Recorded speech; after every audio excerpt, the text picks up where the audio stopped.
The anime begins with a tragic truck accident involving a man in his mid-30s and 2 missing high school students. As the man lies on the brink of death, he watches surgeons trying to save him but eventually loses consciousness. When he wakes up, he realizes he has been reincarnated as a baby in a new home with parents named Paul and Zenith. Despite his infant form, he retains the memories of his past life and is given the name Rudius, but for short, we will call him Rudy. In this new house, Rudy often crawls around with panties on his face. It should have been me, not him!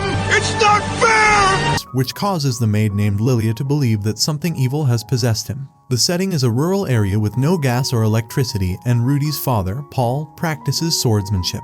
Even when Rudy falls and hurts himself, he doesn't cry, as his mother, Zenith, heals him using her magical abilities. This world of swords and magic fascinates Rudy, and he begins his magical exploration by reading books about a hidden treasure. With Paul reading the books to him every day, a year passes, and Rudy learns about different ways to activate magic.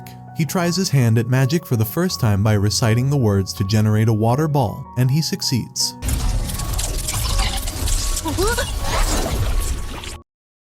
Excited by his progress, he continues practicing magic and eventually becomes able to cast spells without much focus. He also discovers that some magic is used in battles and attacks, making it easier for him to learn and increasing his magical capacity. One day, Rudy accidentally shoots a water ball at Paul's face while experimenting with his newfound abilities, piquing his father's curiosity. As Rudy progresses, he moves on to intermediate magic and learns his first spell called Water Ball Splash. To his astonishment, the spell breaks through mountains and walls, displaying tremendous power. Concerned about the situation, Rudy's parents decide to hire a magic tutor for him, while Paul takes on the responsibility of teaching swordsmanship. In the rural area where they live, they were expecting an elderly magic tutor with a long beard and extensive experience. However, their expectations are shattered when they meet Roxy McGurdia, who looks like a middle school student. Hey yo, what the? Initially skeptical of Rudy's ability to learn magic at such a young age, Roxy starts teaching him the 7 stages of magic, explaining the divisions of attacking, healing, and summoning. She demonstrates by attacking a tree and then healing it herself, leaving Rudy impressed. Rudy asks Roxy if chanting is necessary for magic, to which she affirms its importance. Rudy then tries using the water ball attack with chanting and discovers its increased power. Impressed by Rudy's potential, Roxy decides to train him further. The family celebrates with a welcome party for Roxy, and Rudy feels a renewed sense of purpose after his life was in shambles prior to the accident. He resolves to start his life anew as a diligent and hardworking individual. The scene shifts back to Rudy's past life, where he is lying on his bed, watching things on his laptop. Suddenly, a group of men bursts into his room and attacks him, throwing him out of the house. As Rudy walks away, he witnesses a truck losing control and heading towards 3 people standing nearby. He quickly rushes to save them. Returning to the present, Rudy wakes up from a short nap during his magic practice, hearing delightful noises instead of catching his parents in a compromising situation. To his surprise, he finds Roxy instead, who is also in the midst of puberty. 6 months have passed since then, and Rudy has made significant progress in learning intermediate magic. He attends a lecture by Roxy, who reveals herself to be a demon and shares information about a dangerous demon race called Superd, known for ruining people's lives. She warns Rudy to stay away from green-haired demons as they can be a threat to entire families. Another year goes by, and Rudy continues to work diligently to improve his magical skills and swordsmanship. He comes across some children playing, which triggers memories of his past when people used to laugh at him. Just then, Roxy arrives and enjoys the scenery, introducing Rudy to the kingdom of Renoa located beside the Red Dragon Mountain. She mentions the Renoa Magic University, where modern magic is taught. Rudy addresses Roxy as his master, but she feels guilty, believing that he will easily surpass her in magical abilities. That night, they celebrate the every 5th year tradition instead of celebrating birthdays every day. Paul, Rudy's father, gifts him a sword for future protection, while his mother gives him a book. Women.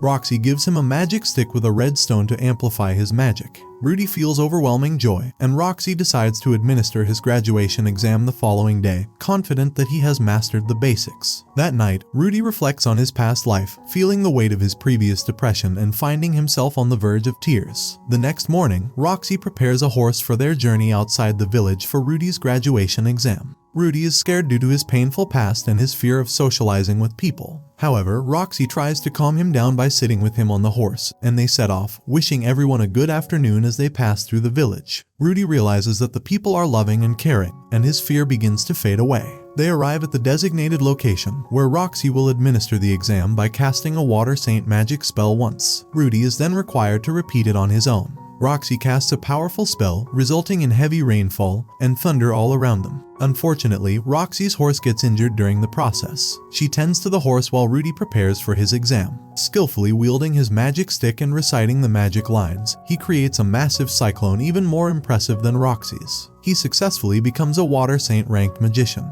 With the exam concluded, Roxy's journey with Rudy comes to an end. She is ready to return to her hometown and learn other skills. Rudy's parents approach her with tears in their eyes, offering her to stay a few more days. As a token of gratitude, she rewards Rudy with an amulet for his graduation. Emotionally touched, Rudy expresses his heartfelt appreciation to Roxy for everything, especially for helping him overcome his trauma and venture outside once again. And yes, it should be noted that a few months ago, Rudy had mischievously stolen Roxy's underwear.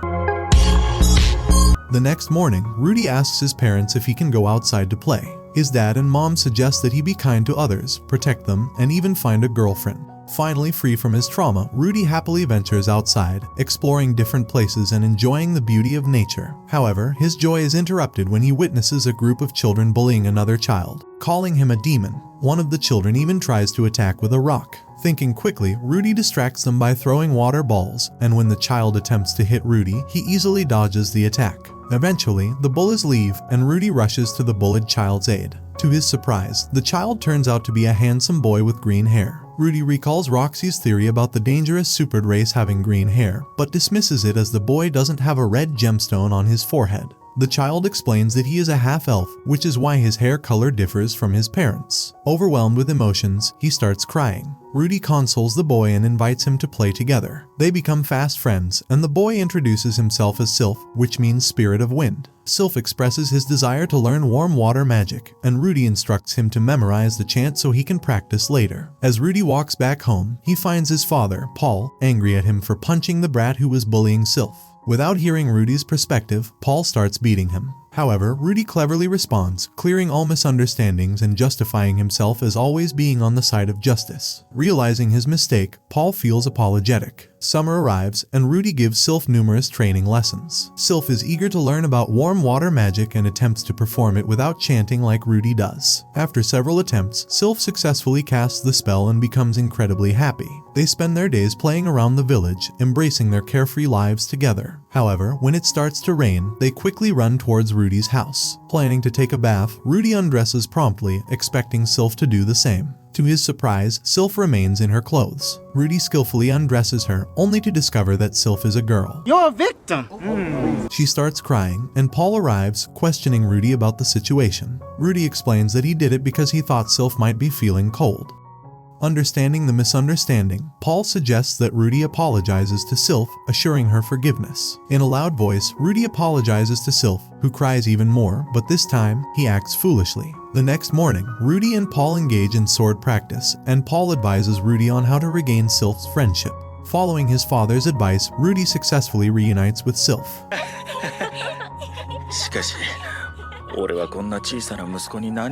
Later, Zenith becomes pregnant, bringing joy to the entire family, especially Paul and Rudy, who are excited about having a sibling. Soon after, their maid, Lilia, reveals that she is also pregnant. Curiosity fills the air, and everyone watches Paul closely. Instantly, he starts apologizing, leading Zenith to feel deeply saddened. Rudy finds himself in a complicated situation, torn between his remorseful father and his distraught mother. Additionally, Lilia considers returning to her hometown, which would take at least a month and pose risks for a newborn and a mother traveling alone. Reflecting on all the favors Lilia has done for him, Rudy decides to repay her kindness by taking her side and concocting a false story about Paul forcing Lilia to keep their sexual encounter a secret. Rudy proclaims Lilia's innocence to Zenith, who accepts Lilia as part of their family and insists she stays with them. Grateful for Rudy's support, Lilia vows to serve him as a maid and repay his favor for the rest of her life.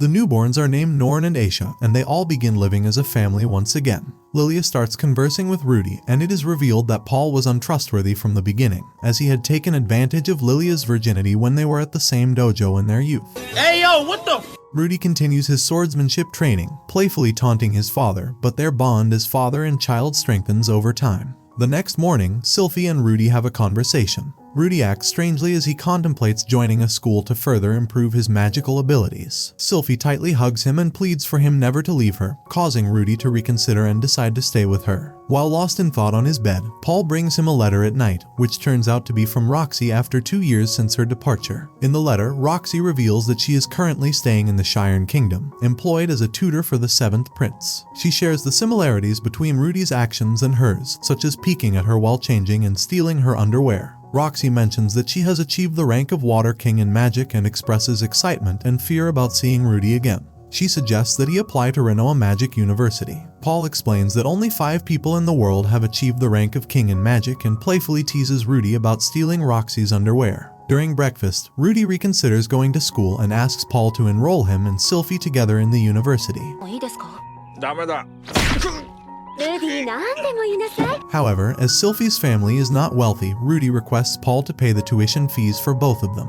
Paul refuses due to financial constraints, but he proposes an alternative plan. Later, while practicing with their swords, a girl named Gillian, who is a beast, arrives on horseback. Zenith and Paul react joyfully upon seeing her, and they discuss the possibility of entrusting Rudy to her care. Paul asks Rudy to distance himself from Sylphy, but Rudy refuses. Suddenly, Paul forcefully throws Rudy aside and initiates a wooden sword attack. Rudy defends himself skillfully, using techniques like the Water God style. Paul relentlessly attacks with various moves until Rudy loses consciousness. When Rudy regains consciousness, he finds himself in front of Gillian, who informs him that he will be working with her starting tomorrow. Later, as Rudy and Gillian continue on their journey, they read a letter given to them by Paul. The letter explains that Rudy will be working as a tutor for a 9-year-old girl in Roa, with Gillian serving as her bodyguard and swordsmanship teacher. Paul also informs Rudy that he will not be allowed to visit or receive letters for the next 5 years until he turns 12. Rudy reflects on this arrangement, realizing that it will allow him to grow independently, and mentions how Gillian is a muscular woman, teasingly referring to her as Paul's woman. Paul concludes the letter, and Rudy feels ready to start this new chapter without any regrets, understanding the reasoning behind the decision. They are welcomed with a drink and a lack of beast servants. Philip Boreas arrives, whom Rudy learns is the mayor of the town and Paul's cousin. Philip discusses his daughter's selfishness, and they plan to meet up. When Rudy sees his daughter for the first time, he is shocked by her appearance. Their interaction begins with her slapping Rudy, and he retaliates with a slap of his own. However, she quickly overpowers him and beats him up. Rudy defends himself with magic and manages to escape.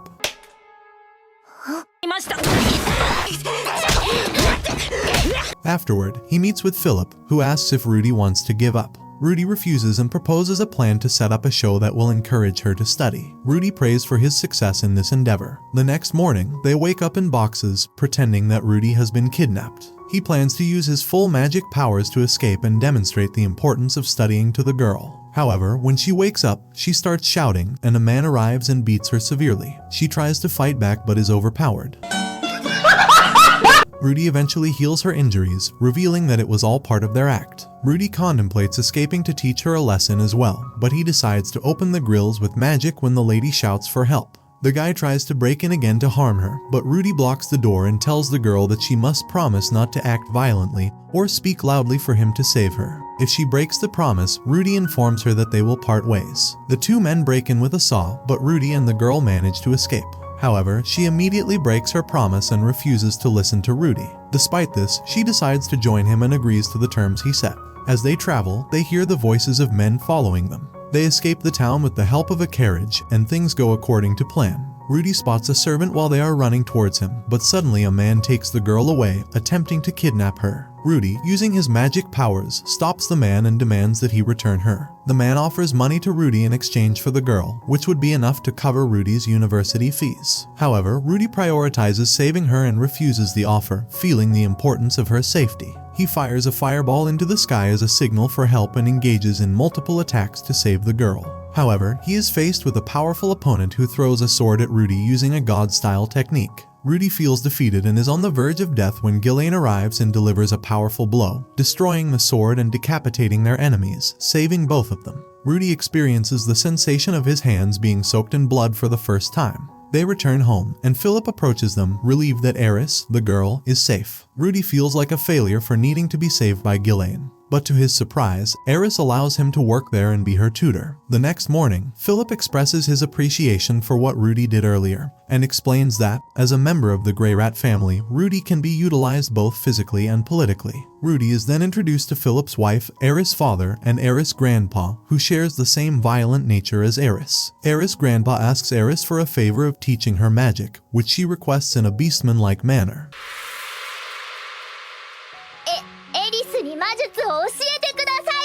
Rudy is puzzled by her attitude when asking for a favor. Later, they practice swordsmanship, and Eris learns to create a fireball, while Ghislaine also learns arithmetic alongside magic. During arithmetic lessons, Eris constantly runs away, punches Rudy, or hides. Rudy tries various times to wake her up when she falls asleep, but he also attempts to steal her panties, which results in her waking up and punching him again. Rudy asks Ghislaine for help, as Eris is tired of studying. Ghislaine tells Eris a story about their past when they were part of a group called the Fangs of the Black Wolf, which also included Paul and Zenith. Ghislaine recalls a time when she was left alone and struggled to calculate money while traveling. She went without eating or drinking for 10 days until she found monster feces, which she ate and subsequently experienced diarrhea. After that incident, she developed an interest in learning arithmetic. The story captures Eris' interest, and she starts paying attention to Rudy's lessons. They resume practicing swordsmanship, but Rudy's movements are much slower than Eris's, indicating his need for improvement as he continually gets beaten by her. Rudy finds the process of earning money through his daily work tiring but remains motivated by his goal of studying alongside Sylph at Roa University. The next morning, they visit the market after their lessons. Rudy finds the walls and the city beautiful and becomes excited. While at the market, Eris starts noting down the prices of items. Rudy is called over by a shopkeeper who tries to sell him an adult medicine aphrodisiac, which Rudy takes note of. He explains some arithmetic to Eris and Ghislaine, even praising Eris for her incorrect answers. Later, Rudy encourages Eris to earn money as well while they continue noting the prices of books. On their way back home, Rudy suddenly becomes scared upon seeing the armored dragon King Perugia's sky castle. Ghislaine and Eris explain to him about Perugius, who was one of the heroes that defeated the Laplace demon, an enemy of the human race. Rudy remembers reading about it in Paul's book earlier and hopes to visit it someday. The next morning, Eris confidently solves problems without hesitation. Rudy allows her breaks and weekends off, and she buys him the medicine aphrodisiac as a gift, unaware of what it actually is. Rudy desperately tries to hide it from Eris and Ghislaine, but it accidentally drops from his hand and breaks. Rudy clumsily tries to cover up the situation by mistakenly mentioning the word aphrodisiac.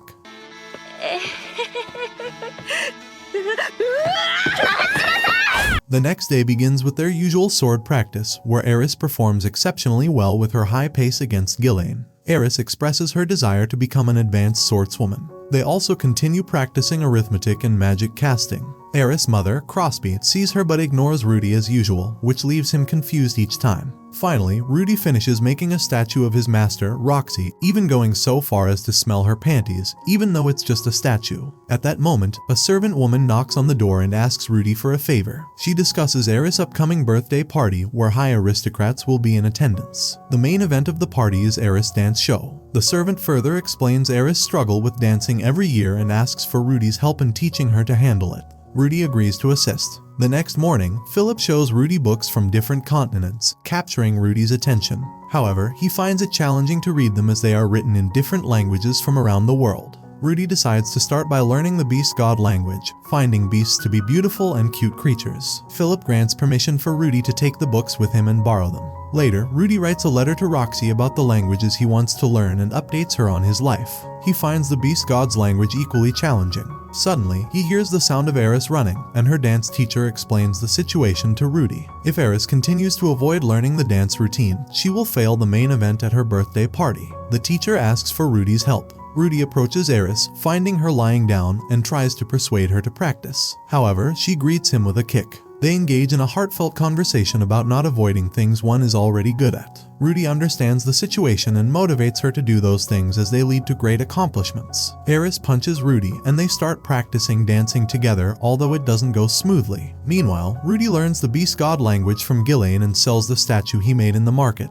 earning a coin. While Rudy is trying to read the beast god language, he receives a package containing a letter from Roxy. She explains her ongoing situation and mentions that the beast god's language is indeed complicated, with books scattered around the world. Roxy shares that she received a statue from the prince that closely resembles her, even matching her body shape below. She has also written a textbook for Rudy with her own hands. After reading the letter, Rudy feels indebted to Roxy and decides that he will lick her feet when they meet. The next morning, Eris and Rudy practice dancing together again for the main event the following day. Eris performs well, but Rudy tells her that he won't be her partner tomorrow. However, the day arrives, and a grand party is arranged by Philip and his father to celebrate Eris turning 10 years old. The focus shifts to the main event, Eris' dance performance. Rudy and the servant watch her with great hope. Suddenly, a guy interrupts with the intention of dancing with Eris, and she gratefully accepts. The music starts playing, and the dance begins. After a few moves, Eris starts dancing too fast, causing her to fall. People in attendance begin calling her names like a spoiled child, with no improvement, and a pathetic dancer. Eris feels useless and loses her confidence. Rudy steps in, asking her to dance with him and suggesting that she follows their practiced routine. Though she nearly falls again, Rudy motivates her to overcome her nervousness. He comes up with the idea of using their swordsmanship signaling to dodge. The idea works, and the dance becomes smoother than expected.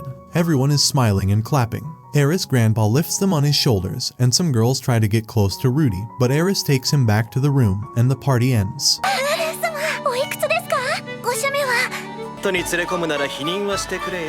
Later, Rudy gifts Ghislaine and Eris each with a stick, symbolizing their mastery. Ghislaine gifts Eris an amulet that will protect her from evil men at night, making Eris happier. The next morning, Rudy wakes up next to Eris. While walking, he sees a tower and decides to explore it. He reaches the top and unexpectedly witnesses his grandpa engaged in lovemaking. Rudy apologizes for disturbing him. He notices a shiny object revolving in the sky and prays for it to bring him a girl. Later, Rudy reflects on his swordsmanship skills and realizes that there is a significant talent gap between him and Eris. 2 years have passed, and he notices that the revolving object in the sky has become larger than before. Rudy encounters Eris talking with others and initially believes they are gossiping about him. However, he soon learns that they are actually planning a surprise birthday celebration for him. He discovers that Paul's real name is Nodos and that the Nodos family is one of the 4 heads of the Grey Rat family. The current head of the family is Paul's younger brother, whom Rudy considers to be even worse than Paul. Rudy worries that having a big birthday party like Eris's could lead to misunderstandings, so he decides to practice crying to make the scenario look genuine. While talking with Ghislaine, Rudy notices several unusual movements happening around him. He tries to get some food, but Ghislaine stops him to engage in conversation. Rudy realizes that it is a celebration of his birthday. He shows Ghislaine the statue he made of her, but notices that the tail is missing. Rudy mischievously asks Ghislaine to show him her tail, and she promptly lowers her pants. To Rudy's surprise, her rear end turns out to be incredibly muscular.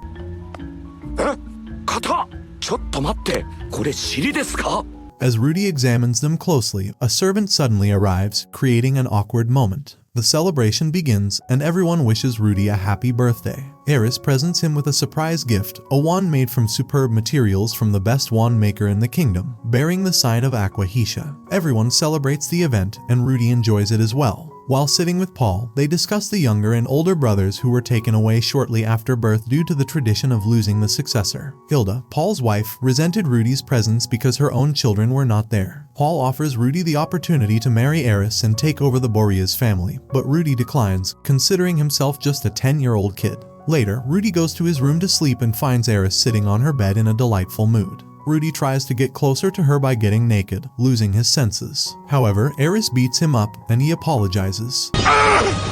It should have been me, not him! It's not fair! Since it is Rudy's special day, she graciously accepts his apologies and tells him to control himself until he becomes an adult in 5 years. Rudy jumps with happiness and decides to control himself until then, but he suddenly remembers Sylphy. On the other side, Paul is fighting monsters in his village that have recently become more active. They are eager to celebrate Rudy's birthday, and all family members, including Sylphy and maid Lilia, have prepared various gifts to send to him. Meanwhile, Paul and the family suddenly notice unusual dark clouds approaching. Roxy also senses the increase in magical power, and other magicians around the world notice the great surge in magical energy. Even the Empress of the Demon Realm, Kishirika, realizes that someone is attempting to release the seal on the demon god Laplace. As Rudy practices magic with his new wand, trying out multiple attacks, he finds its power impressive. However, the sky suddenly becomes dark and unusual. Ghislaine also senses a tremendous amount of magic and suggests they leave the area. Suddenly, a man named Almanfi appears and launches multiple attacks to kill Rudy.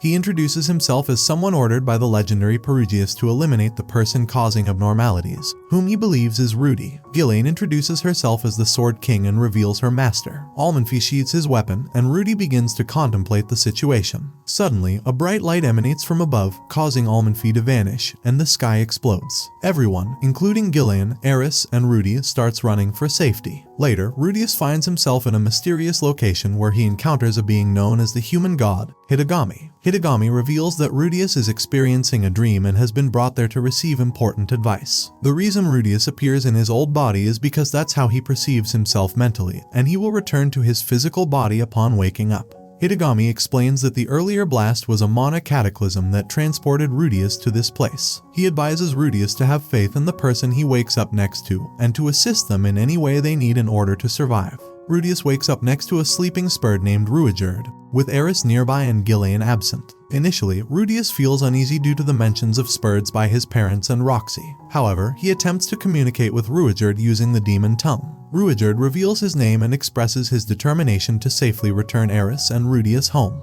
Eris is initially frightened of Ruigerd, but over time, she begins to trust him. They embark on a hike through the desert, and Ruigerd explains that his third eye, also known as the Red Diamond, enables him to sense the presence of monsters. After a while, they stumble upon a village inhabited by blue-haired demons. The villagers notice Rudius's necklace, given to him by his mentor, Roxy, causing them to react strongly. It is revealed that Roxy herself is from this demon tribe. Let me tell you something. Surprisingly, Rudius gets the chance to meet Roxy's parents during their stay in the village. While sitting around a fire, Rudius learns that Ruigerd cannot freely enter cities due to a red mark on his forehead. Nevertheless, Ruigerd is determined to change the perception and improve the reputation of Spurds. They recount the events of 400 years ago, explaining why Spurds are feared. The Demon King, Laplace, played a significant role in the past. Laplace wanted to incite demons against humans and sought the aid of the Spurd tribe. He provided them with cursed spears, which caused uncontrollable rage and led the Spurds to indiscriminately attack and kill, including their own families and innocent children. Ruigerd carries the spear once used by his own son. The following morning, Ruigerd, Rudius, and Eris bid farewell to Roxy's place. Before they leave, Roxy's parents present Rudius with a sword and a small pouch containing something of significance.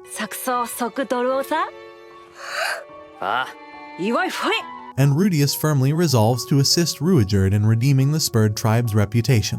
As Eris enjoys her new sword by testing it on monsters, Rudius and Ruigerd have dinner consisting of monster meat. They plan to enter a city, but Ruigerd informs them that he won't be allowed in because of his nickname Dead End, which scares people across the demon continent. Ruigerd suggests he could easily jump over the city wall, but Rudius advises against it to prevent causing panic. Using blue goo nearby, Rudius changes Ruigerd's hair color. Since they are all broke, they decide to sign up at an adventurer's guild to earn rewards.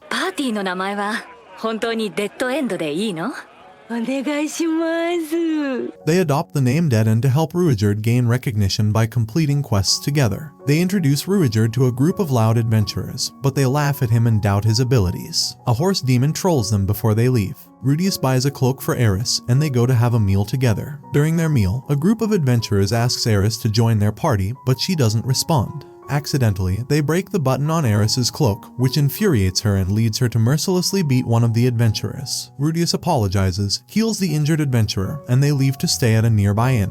Rudius calculates that if they continue doing low-ranked missions, they won't be able to afford to stay in inns. During the night, Hitagami appears in Rudius's dream once again. Frustrated with being trapped in his old body, Rudius urges Hitagami to quickly reveal any important information so that he can return to his child form. Hitagami advises Rudius to take a quest to find a lost kitten. Rudius feels confused as such quests don't offer significant rewards, but he trusts Hitagami enough to accept the quest the next morning. Ruijerd uses his third eye or red diamond to locate the kitten. They discover that the kitten resembles more of a panther than a typical domestic cat.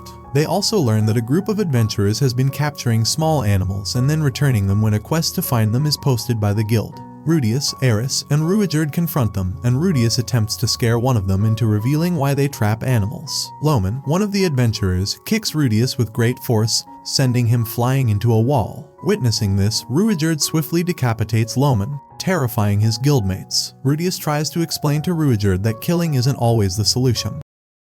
But Ruijerd doesn't understand and remains confused about Rudius's reaction.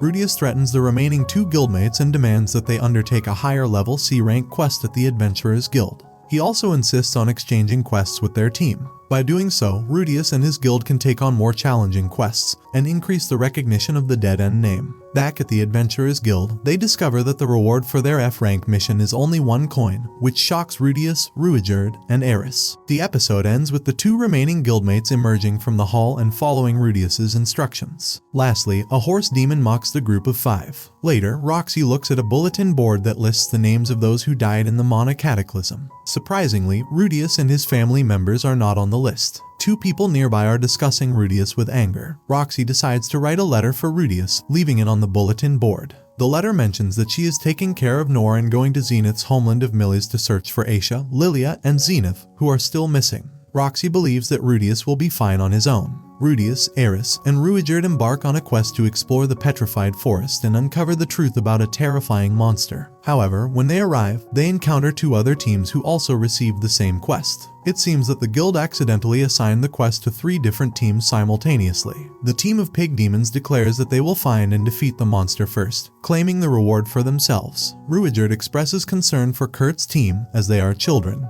and they decide to follow them and intervene if necessary. The situation becomes intense, but Rudius prevents Ruijerd from interfering too early as it wouldn't enhance their reputation. However, Rudius waits too long, resulting in the loss of one of Kurt's team members. Rudius feels a strong sense of guilt, and Ruijerd is furious with him. However, Kurt reassures Rudius, stating that it wasn't his fault and taking responsibility for not being strong enough. Kurt and her surviving teammates leave. They hear the pig demon struggling in a fight against the Redwood Cobra, the monster they were supposed to investigate. Rudius instructs his group to intervene before any more casualties occur. Rudius attempts to attack with a fireball but misses. Ruijerd damages the monster with his spear, and Eris tries to slash it with her sword but fails. Rudius misses another fireball attack. The monster is about to attack Rudius, but Ruijerd intercepts, and Eris finishes it off with a single powerful strike. Rudius deals the final blow with his fireball. They win the battle, but Ruijerd discovers the dead pig demon and feels sorrowful for not arriving in time. Upon returning to the city, they encounter Nakapara, the horse demon, who tries to threaten them and demands half of their monthly incomes. Rudius desperately tries to figure out a way to escape this situation. Meanwhile, Ruijerd surprises everyone by revealing his green hair by pouring water over his head. This shocks people, as they believe he is the real dead end. Ruijerd threatens Nakapara, stating that they are leaving the city and that if their license is revoked, he will kill him. As the guards approach to arrest Ruijerd, he flees, leaving Rudius and Eris on their own. They stumble upon Kurt and her remaining teammate, who are astonished to see Ruijerd. That night, Rudius and Eris search for Ruijerd and apologize for their respective mistakes. Ruijerd also apologizes for not understanding Rudius's situation. They camp outside the city walls, and the next morning, they find that Ruijerd has shaved his hair to avoid being recognized. Rudius gives him a headband, symbolizing their decision to make choices together from now on. Stop the cap!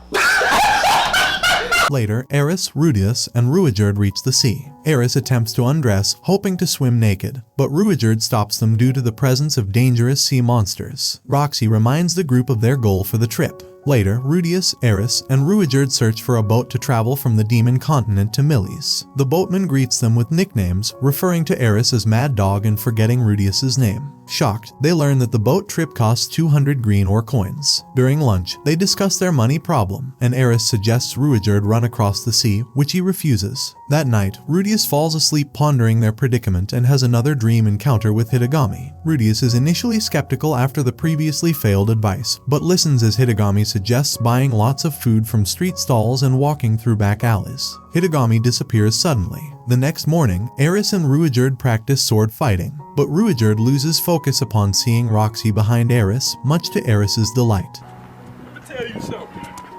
Meanwhile, Rudius follows Hitagami's advice, buying plenty of food and walking back. As he senses Roxy's presence, he takes a few more steps and hears joyful sounds of women enjoying their lives. Along the way, he encounters a girl begging for food, with bees buzzing around her. Rudius gives her food, and to his surprise, the girl performs a backflip after eating and thanks him for saving her life, as she can now live for another year. The girl introduces herself as Kishika, the Demon Emperor, in a vibrant manner.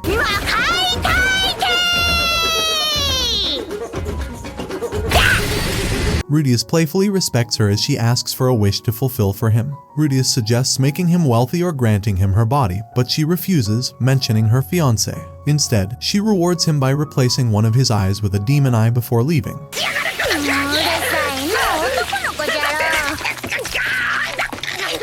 Struggling with his new eye, Rudius finds it difficult to see properly. However, he manages to save a man from falling objects when he reconsiders the situation. Rudius discusses the eye's capabilities with Ruijerd, who explains that Kishika possesses 12 demon eyes and can see through all things. Eris becomes excited to meet her. Rudius decides to stay home until he becomes accustomed to the eye. After a week, Rudius becomes more comfortable with the eye, realizing it is similar to casting magic. He can control the amount of magic power used, allowing him to see ahead by 2 seconds. Using his newfound skills, he easily defeats Eris in a fight, which frustrates her. She leaves for home.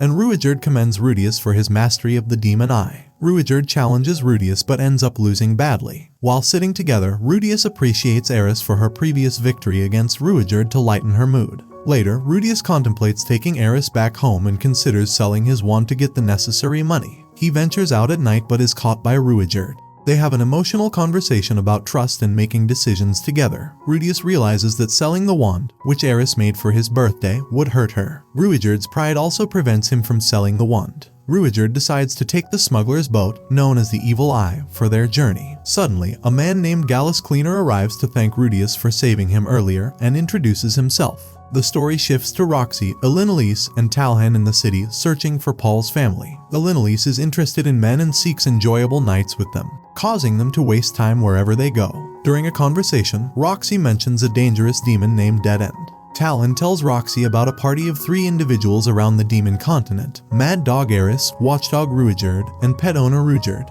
Roxy advises them to stay away from them as they might be powerful. They haven't made any progress in finding clues about Paul's family and decide to gather information the next morning. While taking a walk near the beach, Rudius encounters Eris and Ruijerd practicing swordsmanship. Roxy, sneaking around, gets caught by Ruijerd. Fearful of Eris, she hides in a room and accidentally casts a spell that breaks the wall, resulting in costly repairs. They proceed to the next town. Gallus Cleaner agrees to smuggle and transport Ruijerd across the sea. Rudius fantasizes about an enjoyable adventure on the ship with Eris, battling monsters, getting stranded on an island, and having delightful nights together.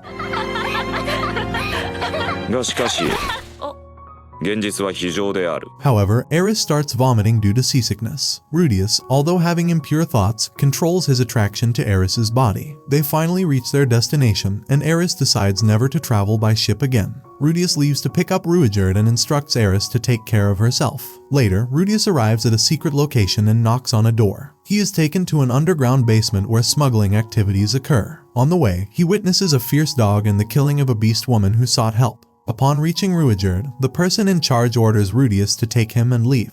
Ruijerd tells Rudius to listen carefully, revealing that some people from the beast race have been kidnapped. 6 of them are still captive, with 1 already killed. They decide to kill the guards and rescue the captives. Rudius worries about Ruijerd's spurred nature potentially scaring people if exposed, but he rethinks and decides to save them. They release Ruijerd, who starts eliminating the guards. Rudius approaches the imprisoned women, initially scaring them, but he starts healing them. Ruijerd joins them, killing the remaining guards. Unfortunately, they fail to revive the woman who was killed. Rudius commands them all to follow him to the nearest town, speaking in the beast language. One of the women reminds Rudius that they left the beast dog behind. Bravely, Rudius returns to the building alone to rescue the dog, encountering a barrier that he breaks with his magic. The dog becomes happy and starts licking him. Suddenly, another beast man appears with a powerful attack, stunning Rudius and rendering him unable to speak or move.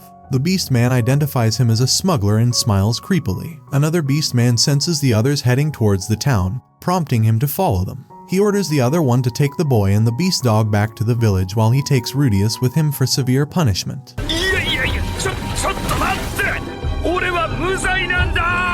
Later, Rudius finds himself living in a rent-free apartment made of warm Japanese beech wood. The bed is surrounded by bugs, and there's a unique toilet that allows direct waste disposal to the ground. The apartment also includes delicious breakfast and dinner. However, Rudius soon realizes that it is actually a prison exclusively for criminals. Despite being able to use magic to escape easily, he remains unaware of his location and decides to stay, hoping to explain the situation to someone. One day, a female guard arrives and Rudius tries to explain himself but is dismissed as a pervert. Cold water is thrown on him whenever he speaks out, leaving him feeling hopeless and praying for help. As days pass, Rudius watches birds and other activities while waiting for Eris and Ruijerd to arrive. He occasionally thinks about Ruijerd engaged in fights with the beastmen but tries to stop overthinking and desperately awaits their arrival. One morning, a new guy named Geese is thrown into prison alongside Rudius. You're a victim. Despite being naked, Rudius welcomes him as a newbie and calls himself Senpai. Rudius asks Geese about a red-haired girl, hoping for some information. But Geese knows nothing. At night, Rudius receives a massage from Geese while daydreaming about being with 100 women. They also discuss their escape plans, with Rudius emphasizing his innocence and concern for his comrades. Rudius asks Geese to be his guide, but Geese refuses, leading to an argument. During their argument, Rudius notices that the girl guarding them is no longer present, and the environment becomes hotter. Suddenly, they witness a fire spreading around them. In a rush, Rudius quickly opens the cage, only to see smugglers killing the beastmen and capturing their children. Rudius sees this as an opportunity to escape but reconsiders and discusses with Geese the possibility of helping them all. They begin by taking down one smuggler, and Rudius uses his magic to create cold air and rain, extinguishing the fire.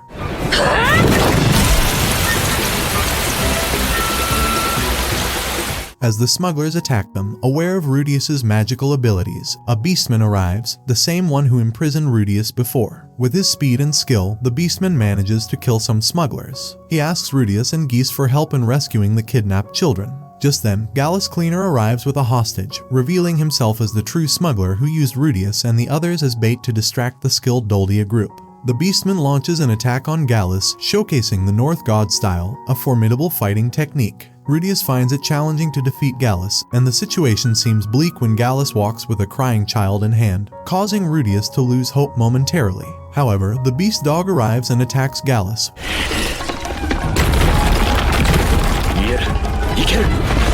While Geese throws sand in his face, temporarily incapacitating him. Rudius casts a powerful spell, resulting in a blast that successfully defeats Gallus. In the process, Rudius sustains an injury from a knife attack, causing him to fall unconscious. When Rudius wakes up, he sees the dog licking his face, and Eris, Ruijerd, and others are present. Eris informs him that he has defeated a North Saint. The beastmen apologize to Rudius for their previous behavior and express their gratitude, thanking him for his help. Rudius questions Eris about arriving late and expresses his worries. Eris explains the trouble they faced, including Ruijerd's encounter with the Doldia group, which almost led to a fight due to misunderstandings. They resolve the conflict and continue their search for the other smugglers. Eris was tasked with guarding the kidnapped children. As Rudius talks with Eris, he mentions the numerous stories he plans to share with the Boreas family, including their time in the Beast Village. Eris happily anticipates bragging about their grandpa meeting them soon. Meanwhile, on the other side, Grandpa is causing chaos and facing opposition due to his failure to establish legitimate measures in the region. As a result, he is beheaded, leaving Eris hoping for a happy life. エリス、最愛の孫娘よ。もし生きているなら、どうか幸せに。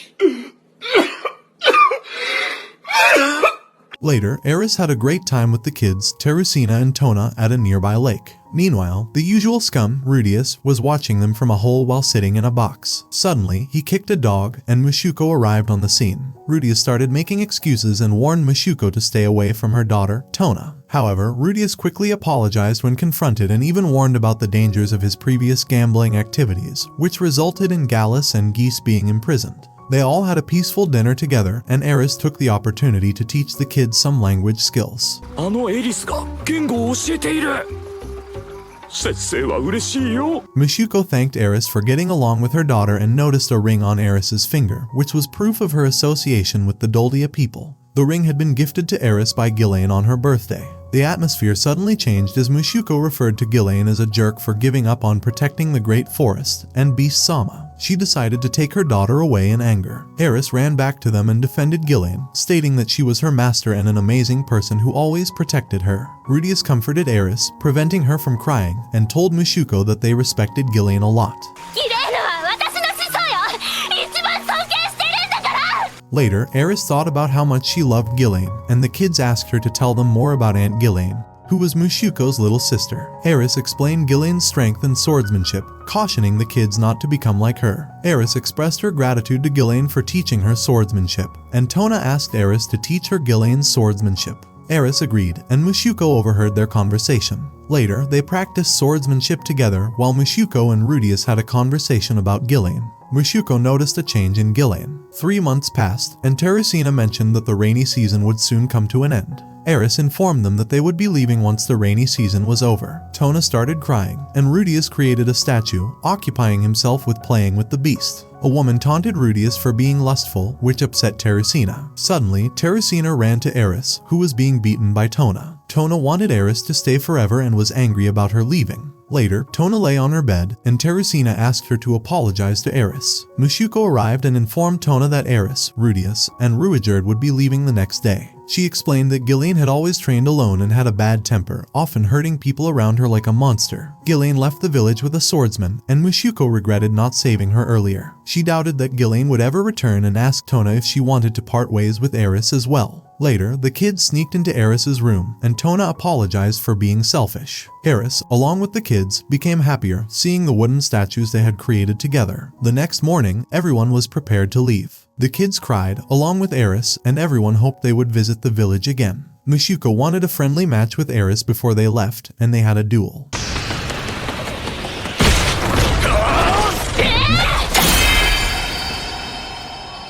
Surprisingly, Eris lost, confusing Rudius. Eventually, they bid emotional goodbyes and began their journey. During their travels, Geese unexpectedly joined them, having escaped from prison. Geese decided to travel with them and shared some suspicious stories about the road and the 7 strongest warriors in the world. After traveling for a long time and having a great time together, they finally reached the Holy Millie's kingdom. Geese decided to part ways with them, hoping to meet again in the future. The team had a meeting to discuss their strategy as Dead End, a team that had been sent off to the Demon Continent a year and a half ago. Their next plan was to head to Ashura, but they stopped in the Holy Millie's kingdom to earn some money for efficient travel. Rudius came up with a brilliant strategy to clear the fear of the Supered race from people's minds by helping them and rewarding them with an amulet of Ruijerd. He also intended to write a letter to his family. Meanwhile, Eris decided to fight goblins around the city. The next morning, Rudius sat thinking about what to write to his brother Paul. Suddenly, he witnessed a kidnapping taking place, which went against the Dead End team's rule of never abandoning children. In pursuit of justice, Rudius followed the kidnappers and sneakily entered the room where they were keeping the child. Rudius assessed the strength of his opponents and discovered that they were trying to feed the kid. He searched the nearby boxes and realized that he had touched the same cloth before, which turned out to be panties. Mistakenly, he shouted and introduced himself as Ruijerd of Dead End, wearing the panties on his face. The opponents felt fear and Rudius attacked, eliminating all of them. While Rudius looked at the kid's face, he suddenly remembered seeing him before. More people arrived, and a woman identified her panties, which Rudius had worn.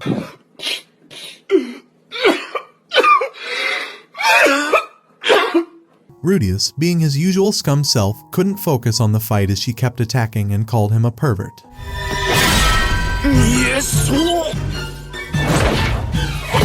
The The captain, who was drunk, arrived, and Rudius recognized him as the man he had seen earlier. The captain approached with fast movements to attack but suddenly fell for Rudius's magic trick.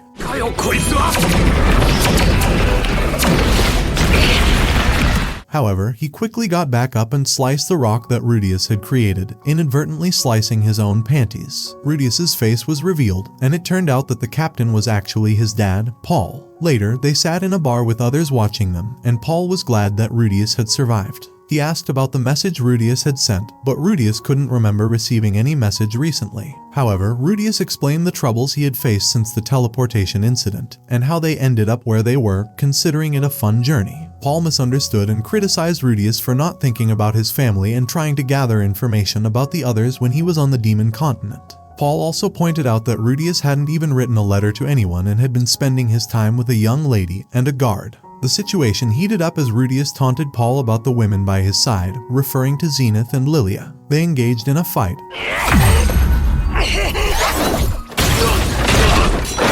with Rudius describing the difficulties he had faced. Suddenly, a young girl pushed Rudius to stop beating her dad. Rudius identified her as Norn, his little sister, and walked away sadly, planning to leave the city as soon as possible. He spent some hard times in his room, contemplating what to do. He became sick of weakness, and then Eris and Ruijerd arrived and found Rudius weak and emotionally broken.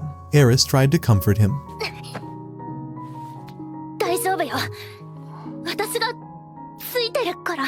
Later, the story shifts focus to Paul. He suddenly teleports and opens his eyes in an unfamiliar place, a flat ground with nothing but grass and trees. He holds Norn in his hands and remembers seeing the dark sky along with his family. He survives alone in the forest, protecting Norn and traveling until he reaches a village full of camps. There, he learns about what actually happened and gathers a team to find people. He spends his days with his daughter and becomes addicted to drinking alcohol as he falls into depression. Geese arrives at a bar in search of Paul and finds him heavily drinking, in a bad mood. Geese asks him to join the guild tomorrow as he wants to show him something. He inquires about Paul's depression, and Paul explains the whole scenario to his son. Geese helps him understand that he is expecting too much from his 11-year-old son, who is a genius at casting magic and managed to survive on the demon continent by himself. Geese explains the difficulties of surviving in the demon continent, considering that Paul is from the central continent and has never been there. He tells Paul about Rudius's journey in a happier way, emphasizing that Rudius has already gone through a lot.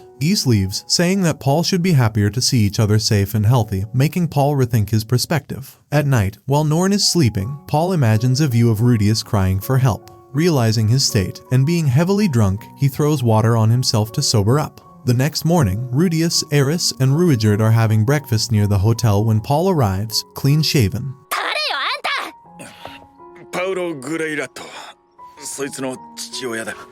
Eris, full of anger, tries to stop Paul, but Ruijerd takes her out. Paul and Rudius sit alone together and have a talk where Paul apologizes for his behavior the previous day. Rudius also feels sorry, and as the discussion continues, the bar owner watches the whole scenario. Rudius tells Paul about his plan to take Eris to the Fatoa region, but Paul reveals that the region no longer exists and the people are gone. However, Rudius continues with his plan, mentioning his intention to search for his mother and Lilia. He describes his plans, and just as Rudius was about to walk away, the bar owner comes up with a drink and tells Rudius to at least look at his father's face.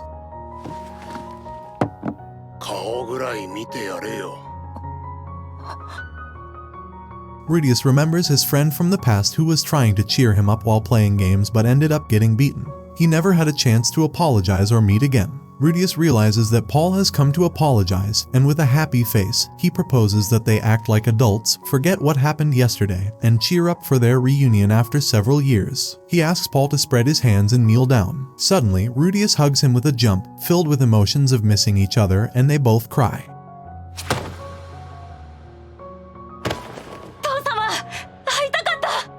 Later, they have a happier talk in a room as they reunite. Eris shows up with a beaten face, indicating that Ruijerd had difficulties stopping her. Paul apologizes for troubling them, and Rudius heals Eris. Rudius comes up with a different plan for traveling to the central continent the next day, as his father Paul has provided the travel fee and introduction letters. Rudius explains the possibility of not finding Philip along with Ghislaine and others due to the teleportation. However, Eris is already prepared. The next morning, they leave, saying an emotional goodbye to Norn and Paul, with the hope of meeting them again. Geese also departs, heading for Bullied as he is done searching there. As Rudius and the others continue their journey, they encounter some guys challenging Ruijerd to a fight. However, Ruijerd easily defeats them and gives them an amulet. Later, they travel on a ship, and both Rudius and Eris have a hard time with seasickness. Eris keeps calling Rudius to heal her, while Ruijerd remains unaffected. During the journey, Rudius talks about his relationship with Paul and their current location in the middle of the journey. He also discusses the rice production area, as he loves eating rice and gives priority to finding his family and clearing the name of the supered race. However, there is still no clue about Zenith, Aisha, Ghislaine, or Sylphy.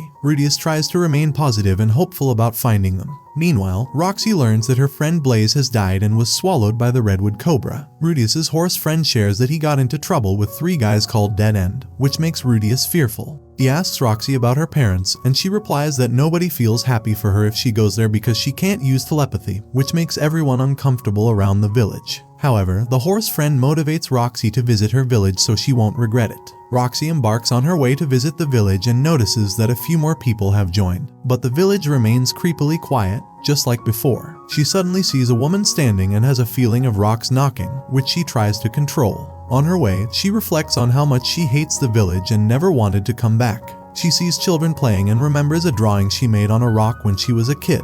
One child falls and gets hurt, and Roxy uses her healing magic to help him. However, she runs away from there as she keeps hearing those sounds. When Roxy arrives at her home, her mom and dad are happy to see her back again. Roxy stays in a bad mood, not talking much. Her parents tell her to stay as long as she wants, but Roxy insists on leaving, claiming she is on a busy journey. Her mom grabs her hand and starts crying. Roxy sees her toys arranged and remembers the time she used to play with them when nobody wanted to talk to her because she couldn't use telepathy as a heretic.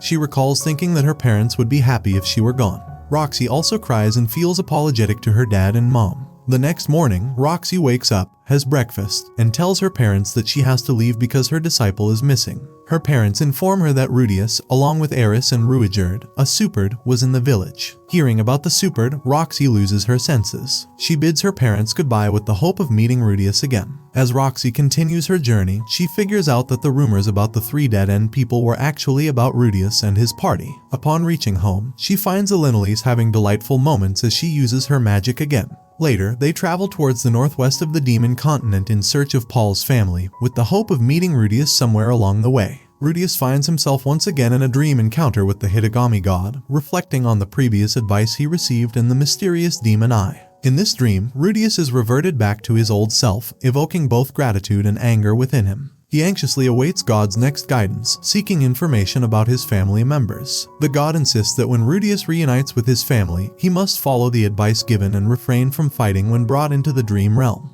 Hitagami presents advice to Rudius, showing Aisha in distress and crying before the soldiers. The god suggests that Rudius should not reveal his real name to her, and instead write a letter to someone he knows in the palace of Shiren Kingdom to inquire about the situation. Assuring Rudius that he will rescue Lilia and Aisha, the god departs, leaving Rudius abruptly waking up and feeling sick. The following morning, Rudius and his companions finally arrive in the kingdom. During their boat journey, they enjoy their time together, savoring rice. Eris finds joy in the presence of people and animals around her. Rudius contemplates writing a letter to Roxy, as she previously worked in the palace and may help in saving Lilia and Aisha. He informs Eris and Ruijerd that, according to a certain source, his family is being held captive somewhere in the kingdom. He seeks their assistance in gathering information while keeping the source undisclosed. As they approach their destination, Rudius decides to write a letter to Roxy in the palace. While heading back home, Rudius senses someone following him, casting a shadowy presence. Reacting instinctively, he conjures a defensive wall, only to discover that it is Aisha engaged in a struggle with soldiers to retrieve her letter.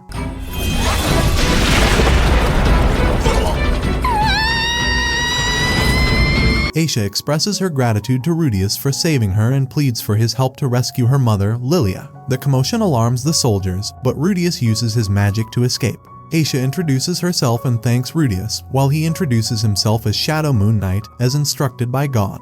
Rudius tries to inquire about Aisha's knowledge of him, which leads to her revealing that her brother found Rudius's secret box of panties, deeming him a pervert. Rudius realizes God's warning about revealing his real name was to avoid such situations.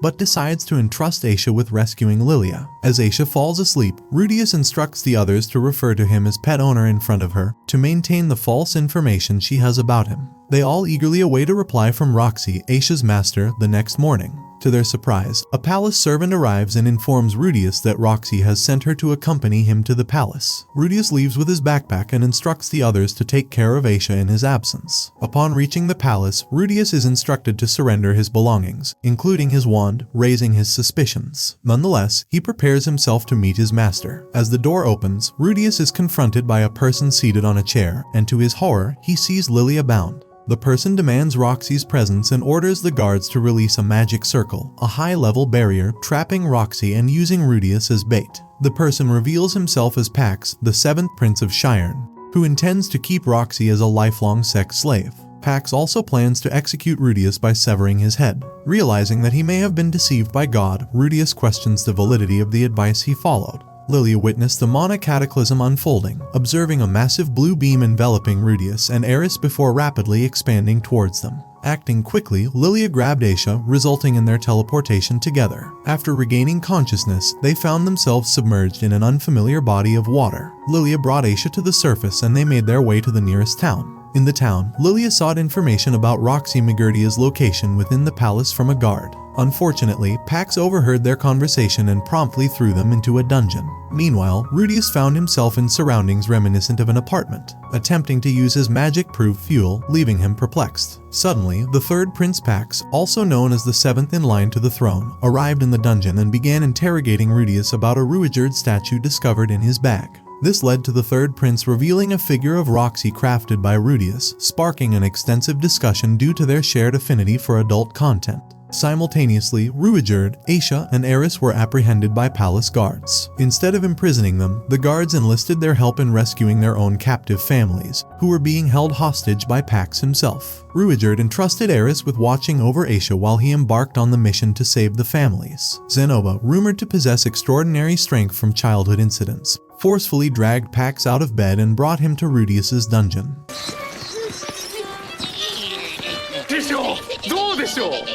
With determination, Zenoba demanded Rudius's release, prompting a hesitant but eventual compliance from Pax. Rudius was overjoyed to reunite with Lilia, who embraced him from behind, expressing immense relief.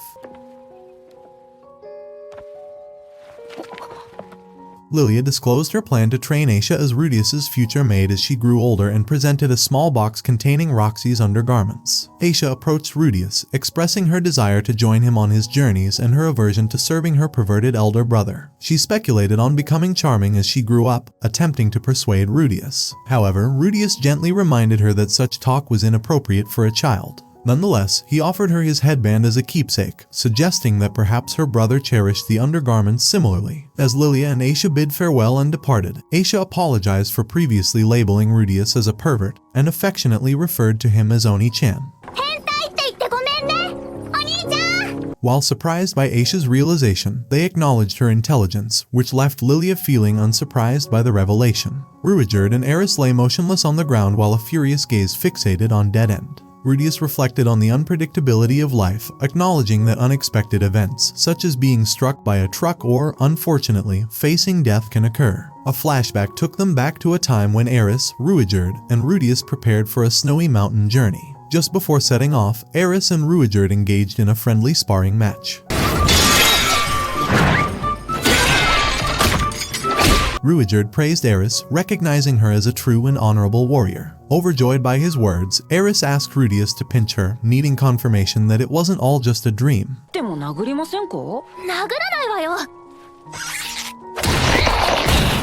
So that was a lie. During their mountain expedition, they encountered a man with an angry expression, whom they briefly glimpsed during Turning Point 1 in Part 1, walking alongside a masked woman.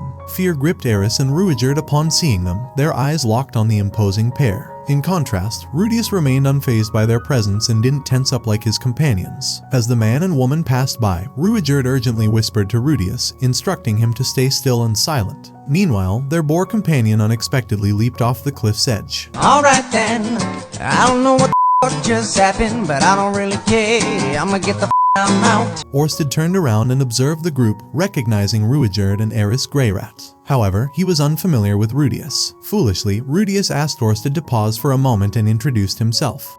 Why? The man doubted Rudius's claim, stating that Paul Greyrat should only have 2 daughters and no sons. Confused by this, Rudius inquired about the Mona cataclysm, but Orsted claimed ignorance of the matter. As they prepared to part ways, Orsted suddenly questioned Rudius about recognizing the man-god. Rudius affirmed, mentioning the name occasionally appearing in his dreams. In an instant, Orsted launched an attack toward Rudius, prompting Ruijerd to intervene and protect him. Despite Ruijerd's efforts, Orsted managed to incapacitate him and accused Rudius of being a follower of Hitagami. He then stabbed Rudius in the chest, causing him to fall to the ground seemingly lifeless. Good job, Rudius. You single-handedly got your entire team folded all because you couldn't shut up.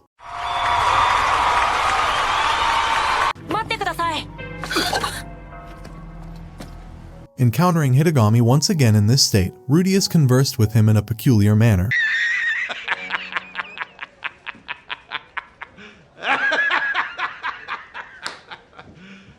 You serious? Expressing gratitude for being able to save Aisha and Lilia before his demise. He expressed thankfulness for the opportunity to have a second chance at life, acknowledging that not everyone is granted such an opportunity. Although he admitted to having regrets, Rudius did not direct his anger at Hitagami as he did in his premature death. Wondering about his journey to the afterlife, Rudius was advised by Hitagami to wait. Further insights into Ruijerd and Orsted were revealed. Orsted was unveiled as the second most powerful among the 7 mentioned by Geese in previous episodes, even though he did not hold the top rank. Rudius inquired if the technique god held the first rank, which was confirmed by Hitagami. Hitagami stated that if not for Orsted's curses, he would emerge as the victor in a fight. One of these curses was responsible for Eris and Ruijerd freezing in fear when encountering Orsted. Additionally, Ruijerd carried a trace of that curse within the spear he received from Lapalace, the demon who fought alongside the Spurds in the war. However, since meeting Rudius, the influence of the curse had gradually diminished. Hitagami then informed Rudius that he was not yet dead. Rudius regained consciousness in Eris' embrace, finding her in tears. She informed him that Orsted returned after the woman named Nanahoshi said something significant. Orsted had cast a healing spell on Rudius, bringing him back to life. Rudius awoke from a terrifying dream to find Eris peacefully sleeping beside him, while Ruijerd was already awake. He shared with Ruijerd the words spoken by Hitagami regarding the gradual weakening of the curse on the Spurd. Rudius explained that the curse would eventually disappear, and it had already begun to diminish. Overwhelmed with relief, Ruijerd turned away from Rudius and shed tears. The 3 of them then set off on horseback, embarking on their journey. During their travels, Rudius and Eris stumbled upon Rudius's abandoned hometown on the central continent. As they explored the deserted place, Rudius was flooded with flashbacks from his past, reminiscing about his time spent there. Eventually, Ruijerd made the decision to leave, expressing his gratitude to Rudius for everything he had done for him and the Spurd tribe. He acknowledged Eris' strength and predicted that she would surpass him one day. Despite the emotions in his heart, Ruijerd departed, leaving Rudius feeling emotional. Soon after, as Eris and Rudius resumed their journey, they encountered a camp filled with survivors from the central continent. Among them, Eris spotted Gillian and immediately embraced her, relieved to see her safe.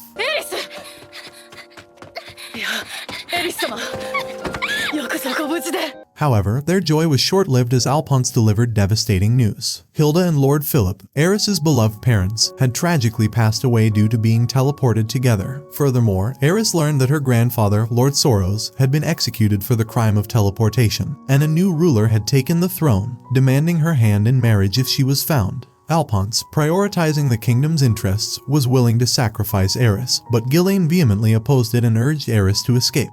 In the next scene, Gillian pointed towards a board displaying the names of missing warriors, and Rudius focused on the list, following Gillian's suggestion. He searched for the names of Zenith and Sylphiette, only to discover that they were still listed as missing and not reported as deceased anywhere. Later that night, while Rudius slept, Eris entered his room, her sadness evident. Rudius inquired about her plans following Alphonse's revelations, but Eris expressed her indifference. She desired to create a family with Rudius, initiating a seductive encounter between them. Flashbacks of their time together flashed through their minds, culminating in a night of intimacy.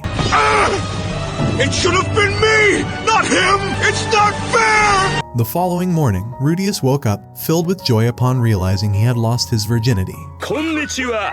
今日から僕も君たちの仲間入りした。 However, his happiness turned to shock when he discovered a note left by Eris. In the note, Eris revealed her decision to embark on a journey alongside Gillian, but she provided no details about their destination. Rudius hurriedly sought answers from Alphonse, desperate to know their whereabouts, but Alphonse kept their location undisclosed. Rudius was left disheartened by Eris's sudden departure, uncertain if and when he would see her again, and he couldn't help but cry. Eris woke up to find Gillian sitting near her, and they decided to continue their journey as it was already morning. Meanwhile, Rudius was overwhelmed by depression and distressing memories of his troubled past. His parents had done everything they could to support him and take action against the bullies, even successfully getting them expelled. Rudius's mother would often leave heartfelt notes with the meals she left outside his bedroom. In the next scene, Alphonse entered Rudius's room and updated him on their current situation. They were running low on wood, food, and tents. Rudius, still feeling defeated, remained in bed, unable to gather the strength to face the day. The narrative briefly shifted to Eris, who expressed her admiration for Rudius to Gillian. She recognized his extraordinary nature and his consistent ability to remain in control during their journey. Eris also professed her love for Rudius and vowed to become stronger so they could defeat the dragon god.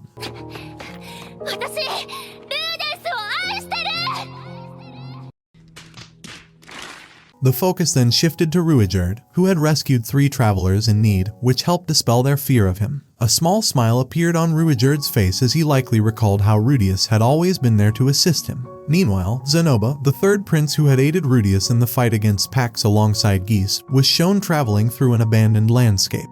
Tona remained at the Beastskin village, where conversations revolved around Rudius and sword fighting, reflecting the impact he had made on their lives. Back to Rudius, he was seen crying and deeply saddened by his past, and these memories overwhelmed him. The scene shifted briefly to Kishirika Kishirisu, one of Roxy's teammates, and Talhan engaging in a drinking competition. Despite her small and skinny frame, Kishirika effortlessly outperformed Talhan, leaving him astonished. However, trouble arose when others demanded payment for the drinks she had consumed. Luckily, Roxy Magurdia intervened, paying off the debts and using Kishirika's demon eye to locate anyone Roxy desired. Using Kishirika's ability, Roxy discovered the location of Aisha and Lilia, relieved to learn that they had been reunited. Seeking information about Zenith, Roxy found out that she couldn't get a close look but knew that Zenith was in the labyrinth city of Bigarito continent. Roxy then inquired about Rudius, and Kishirika revealed that he was very sad and currently in the central continent, which caused Roxy to feel concerned for his well-being. She shared this information with her teammates, and they decided to rescue Zenith while believing that Rudius would overcome the challenges he was facing. Meanwhile, Rudius, still battling his depression, had flashbacks of Zenith and forced himself to get up and leave his tent in search of her. As he took those determined steps forward, a glimpse of Rudius in his past life was shown, leaving his childhood bedroom and embarking on a journey to find Zenith. I think if there's anything we've learned from watching Rudius, it's to learn how to mind your own business or F around and find out.